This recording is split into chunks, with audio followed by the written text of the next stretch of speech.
Hey guys, what's up? Welcome back here to another episode of The Fishing Teacher, and thanks a lot for swinging by and checking out today's video. Always grateful for that. And guys, today we're going to do a video on some tips and advice for fishing off the bank for bass. I think that I get locked in too many times, and YouTubers in general, about just talking about stuff to fish out of a boat, but there is a ton of people that fish off the bank. And I've had a lot of requests here lately to give some good tips and information on bank fishing, so we're going to do that in today's video. Also, guys, for get started here, just another quick invitation. If you guys haven't had a chance to subscribe to The Fishing Teacher, much appreciated if you could hit that subscribe button. We're really working hard to get to 10,000 subscribers. And thank you very much, everybody out there that's been using my tackle warehouse link I put in the description of each video if you want to buy your fishing tackle, because if you use that link, the channel gets a small percentage of the commission every time you make a purchase. So that's a good way to help out. So much appreciated. Okay, guys, I have gotten a lot of information to give you on bank fishing because that's how I started out fishing. I didn't have a boat. I couldn't afford a boat. So if I wanted to go fishing, I had to, fish off the bank. And I started fishing off the bank, either wading creeks and ponds. I'd sneak in farm ponds, I'd wade creeks. I got my, initial bass fishing exposure through wading and fishing off the bank. And also I did it on lakes too. I'd go down and fish off the bank down at Grand Lake and Table Rock Lake. So I got pretty good at it, over the course of years. And the cool thing about fishing off the bank is you are so much more connected to the water, because when you're fishing off the bank, it doesn't matter if you're wading or just bank fishing in general, you see a lot. You see like the minnows and the crawdads up close on the bank. You see the bluegills swimming along the bank. It's a really good way to get in tune with what's happening on a lot of different levels of the whole food chain by fishing off the bank. So anyway, let's talk a little bit about how some areas that you can, or some ways that you can increase your success on fishing off the bank. Now, a lot of it depends on where you're fishing at. If you're fishing like in a farm pond or wading a creek like I talked about, it's pretty easy because you can cover the whole thing. Most of the time you can just walk around the whole bank and cover the whole pond, or the same with the creek. You're in a lot more control of covering the water. But if you're trying to walk the bank on a larger lake, obviously you can't walk the whole lake, so you have to put yourself in the position of that lake that gives you the best opportunities to catch them off the bank.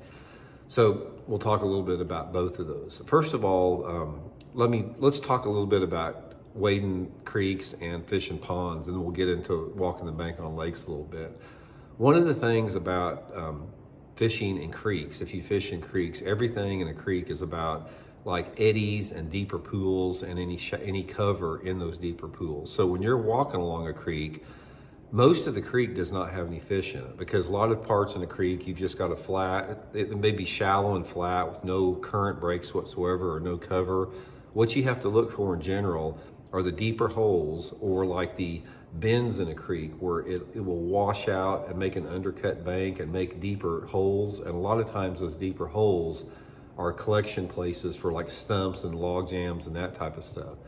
In a creek, when you're wading, all of your best success is going to come in the deepest water of that creek. So try to focus on that. Try to focus on current breaks. Pitching and flipping a little finesse jig around any lay down logs is a great way to catch them in a creek, but pretty easy overall. It's pretty easy to read it. And a farm pond's the same way, guys. The way you want to approach a farm pond is dependent upon how deep the water is in the middle of the pond. If you've got a shallow pond, a lot of times I'll cast out in the middle of the pond and bring it back. If the water is a little bit deeper out there, I'll usually try to cast parallel to the bank or at a 45-degree angle and target different type of areas with that. Couple different baits that are really good in ponds. A spinner bait is an excellent lure in a pond. Buzz bait if the water's a little bit warmer.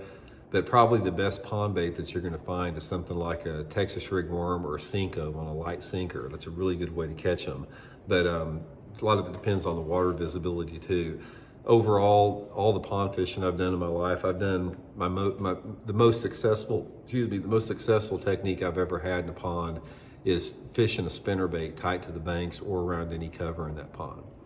Okay, now let's get to the lakes, because this is a little bit more challenging. The first thing, if you are a bank angler off of a lake that's a fairly large lake, anything over 300 or 400 or 500 acres, you gotta land where the best areas in, because there's an old saying in fishing that 90% of the fish live in 10% of the water, and that's very true, especially for bank fishing.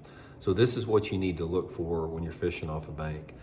Number one, I prefer steeper banks. If you can get on a little bit steeper angle banks, that's more conducive to being able to cast parallel down those banks. So one of my favorite type of bank areas in a lake is I like to go to some type of a bluffy, steep bank that's not too steep where I can't walk on it, but it's like I can get down to the water's edge and there's a steep bank behind me, because again, I can parallel those steep banks with like a crankbait, a spinnerbait, a jerkbait, top water, whatever. That's probably one of my favorite ways to do it.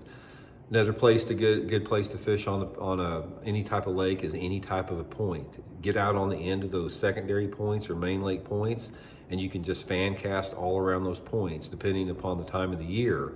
Your best bank fishing is going to be in the warmer water months when that water temperature is over 60 degrees, because that's going to put those fish up shallower, and you need those fish to be shallow to catch them off the bank very good. Not that you can't catch them in a little bit deeper water off the bank, but it's usually a lot more difficult. So the points are going to be really good, anytime the water temperature is over 60.